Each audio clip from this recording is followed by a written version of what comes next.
ఈరోజు ఒక స్టోరీ చెప్పడానికి వచ్చాను. ఏంటంటే నిన్న ఒక సిస్టర్ ఒక కామెంట్ చేస్తారు. ఏంటి అంటే ఎవరైనా ఏదైనా ఒక మాట అంటే ఒక రోజు ఒక వారం కాదు, రోజుల తరబడి అదే మాట గుర్తొచ్చి వేరే ఏం వర్క్ చేయలేక నేను ఓవర్ థింకింగ్ చేస్తున్నాను, చాలా డిస్టర్బ్ అవుతున్నాను, దాని నుంచి నేను ఎలా బయటపడాలి అని. మీకే కాదు సిస్టర్, ఇలా చాలామందికి ప్రాబ్లమ్స్ ఉన్నాయి.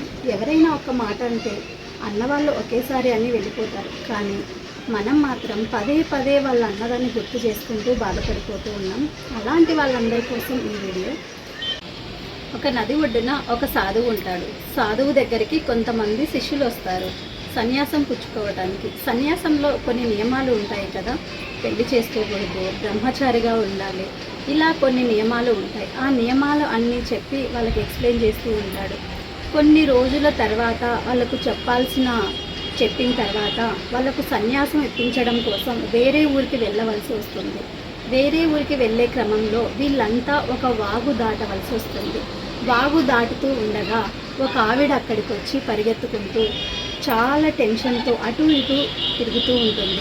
అప్పుడు ఆ సాధువు అడుగుతాడు, ఏమైందమ్మా అలా టెన్షన్తో తిరుగుతూ ఉన్నావు అని.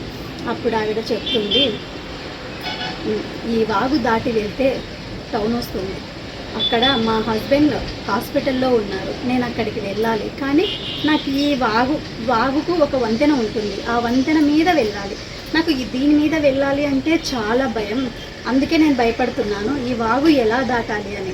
అప్పుడు ఆ గురువుగారు అంటారు, ఇంతేనా, నా చెయ్యి పట్టుకోమ్మా, నేను దాటిస్తాను అని. అప్పుడు గురువుగారు చెయ్యి ఆవిడ పట్టుకుంటే ఆ వాగు దాటిస్తాడు, ఆవిడ వెళ్ళిపోతుంది.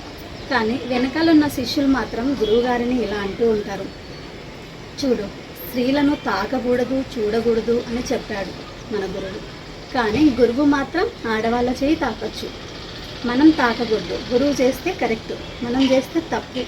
ఇలా వాళ్ళు మాట్లాడుతూనే ఉంటారు ఒక గంట సేపటి వరకు. అప్పుడు ఆ గురువు నిలబడి సాధువు అడుగుతాడు, ఏమైంది నాయన, చాలాసేపటి నుంచి మీలో మీరే నసుకుతూ మాట్లాడుకుంటున్నారు అని. అప్పుడు వీళ్ళల్లో శిష్యులలో ఒకరు చెప్తారు, అదేంటి గురువుగారు, మీరేమో పెళ్లి చేసుకోకూడదు, స్త్రీని తాకకూడదు, చూడకూడదు అని చెప్పారు, కానీ మీరు మాత్రం ఆ స్త్రీని చేయబట్టుకొని దాటించారు కదా అని. అప్పుడు గురువు చెప్తారు, నాయన, ఆమె ఆపదలో ఉంది కాబట్టి నేను సహాయం చేశాను, నేను సహాయం చేసిందే ఒక్కసారే, కానీ మీరు మాత్రం పదే పదే దాన్ని అంటూ ఉన్నారు, మీ మనసులు మైలమైనాయి నాయన అని చెప్తారు. అలా అన్నవాళ్ళు ఒకేసారి అంటారు, కానీ మనం మాత్రం పదే పదే మన బ్రెయిన్కు తీసుకొని మన మనసును మైలం చేసుకుంటున్నాం. ఇది ఎంతవరకు కరెక్ట్ అంటారు? ఒక్కసారి ఆలోచించి కామెంట్ చేయండి. ఈ వీడియో మీకు నచ్చినట్లయితే షేర్ చేయండి, సబ్స్క్రైబ్ చేయండి. Thank you.